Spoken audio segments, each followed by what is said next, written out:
Hello mga ka-Go Gadgets. So ngayon, meron po tayo ulit na walk-in customer na bumalik po dito sa Go Gadgets. Dati po siya nag-purchase ng Insta360 X4. Ngayon po, magpo-purchase naman po siya ng mga tapo na CCTV. Meron siya dito mounting guide. Ito sir, kung gusto niyo kapit sa ceiling, dito na lang kayo magbubutas.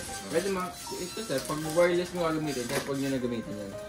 Kasi saksak na yan. Sir, mga dito kayo dito.